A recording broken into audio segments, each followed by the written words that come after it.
Am I wrong for calling the cops on my neighbor after they took a package off my porch? I, 38 female, live alone in the house I grew up in. It was left to me by my mother after she passed away 10 years ago. For the past 4 years, I've had issues with these specific neighbors. For example, there was an issue where their dog would jump the fence and chase my cats. I told them if I saw it again, I'd call the cops, and they asked if I'd be willing to split the cost of a taller privacy fence. I refused, but they did end up putting in the taller fence. Then they asked me to split the cost of taking down an ash tree that was on their property. It was 10% on my property, but I still declined. They'd also thrown some loud parties, which caused me to call the cops.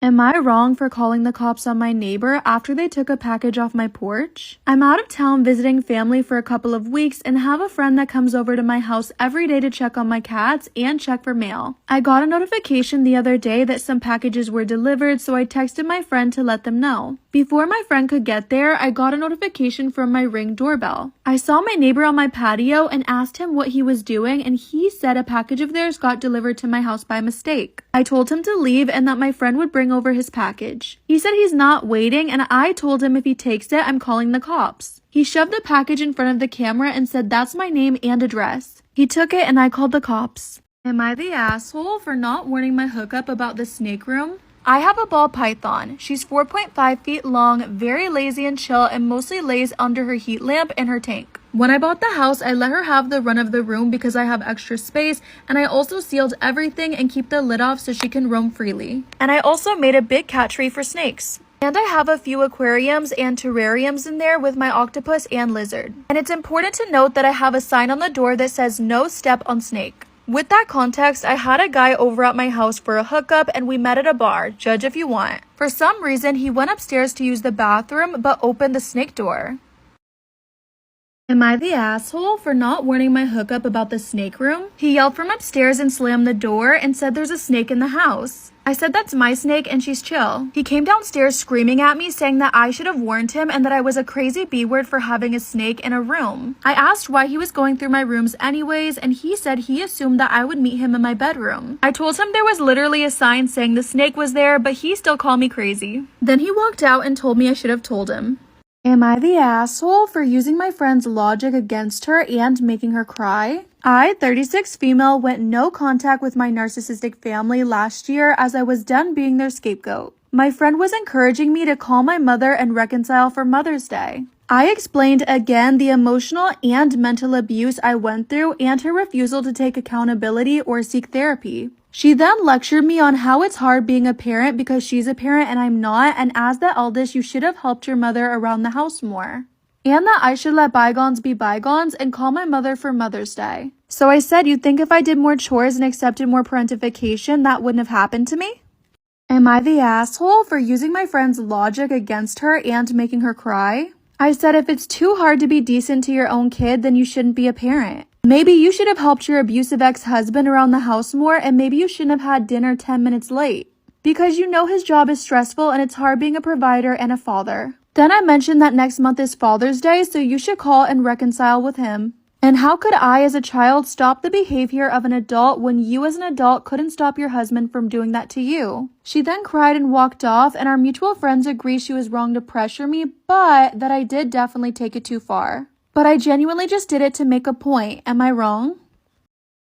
Am I in the wrong for being embarrassed of my girlfriend's cosplay? I'm 25 and my girlfriend 24 had a double mastectomy 5 years ago. She had breast cancer and thankfully made a full recovery. Unlike a lot of women, she didn't have any reconstructive surgery. This was before I met her. I'm a big anime nerd, and last weekend I invited her to a small anime con with me. She's seen a few episodes of my favorite shows, but she's not into anime. She does like cosplay though, and she works seasonally as an SFX artist at a haunted house near us. So when I asked her to go to con with me, she asked if she could cosplay, and I said sure. She got very excited and said I was gonna love her costume. So I'll admit, I thought she was gonna do something sexy for me. Well, not exactly. The day of the convention comes and she showed up to my house cosplaying Dabi from MHA, specifically a look that he has later in the manga. It's a long white coat over white pants, no shirt.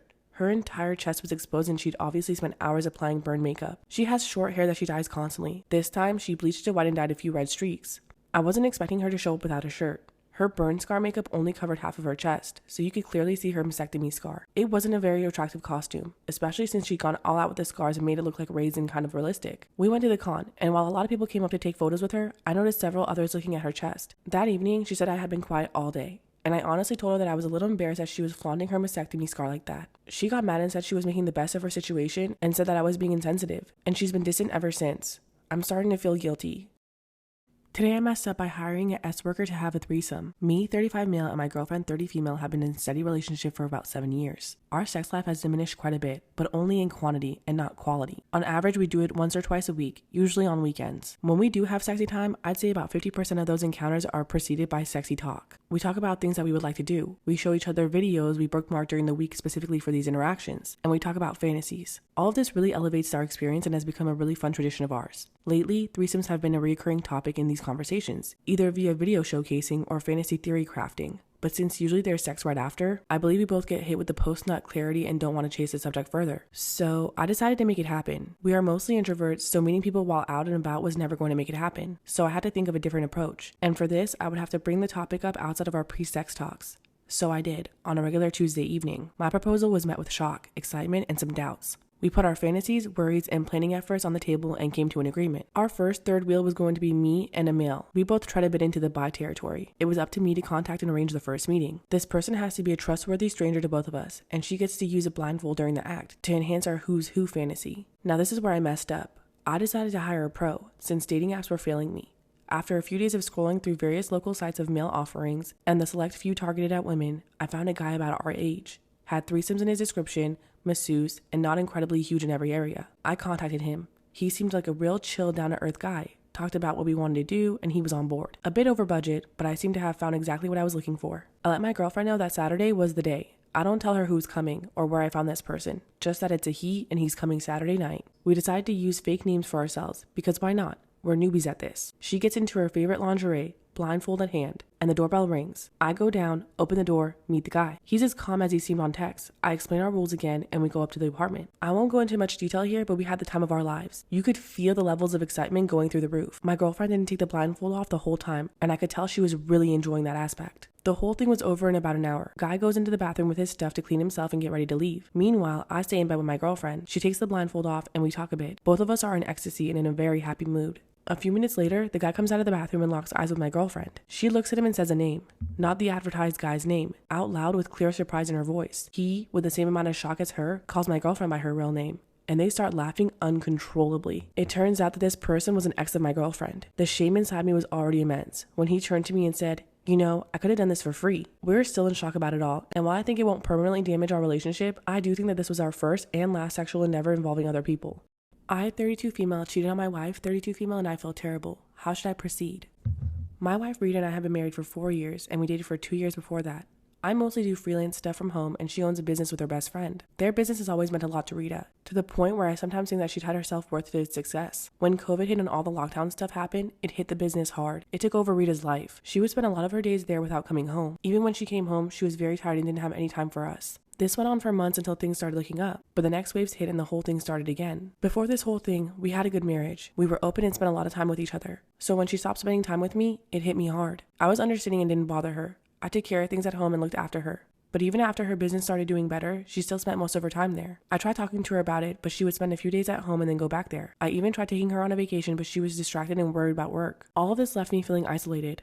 I felt like I was the only one putting effort into our marriage. Almost 2 months ago, I met an especially beautiful and charming woman at the gym. I don't know why, but I told her I was single. She asked me out for coffee and I was swept up in the whole thing. 2 weeks after meeting each other regularly, she invited me back to her home and one thing led to another, if you know what I mean. The magnitude of the thing I did hit me the next day. I felt guilty and terrible. I decided that I needed to get a divorce. I stopped going to the gym and broke up with her. When I started getting things in order to file a divorce, Rita came home and told me that she hired someone to take over for her. She even booked a surprise vacation for us. She started spending a lot more time at home. I kept postponing the divorce after this sudden change even though I felt guilty. She started taking an active role in our life after almost 2 years and our marriage has healed significantly. I know what I did was terrible. I'm not defending myself. I don't know how to proceed now. The guilt is eating me every day. I'm so afraid of losing her when I just got her back. How do I tell her? Am I the asshole for rushing home to get my sister's forgotten wedding veil but giving up on bringing it? My oldest sister Odette just got married at a venue 2 hours away, and Odette planned to wear our great-great-grandma Mary's veil. In our family, it's considered good luck and heavily sentimental. We have multiple bridal pictures of eldest daughters in the veil while standing with their mom and grandma. The bridal party and family met at Odette's house before driving to the venue, and the veil was in the garment bag but must have fell out. We made it to the venue by noon for the 4 p.m. wedding, and Odette realized the veil was missing and ran to me in a panic. She asked me to go get it, but I told her I don't think I can make it there and back. Am I the asshole for rushing home to get my sister's forgotten wedding veil but giving up on bringing it? I floored it but sat in bumper-to-bumper traffic for almost 2 hours. I wouldn't be at her house until 2:45 p.m. so I texted Odette that if I didn't turn around now, I wasn't going to make it. She texted back in all caps, "Just get it here." I emphasized that I would miss the whole thing, but she said the photographer left at 7, so to please bring it. It took me forever to find the veil and to get back on the road again, and I was so upset that I missed the entire thing. I realized that my sister did not care about my absence at all, and I turned around at 5:30 p.m. I told Odette that I was sorry, but I woke up to so many angry messages.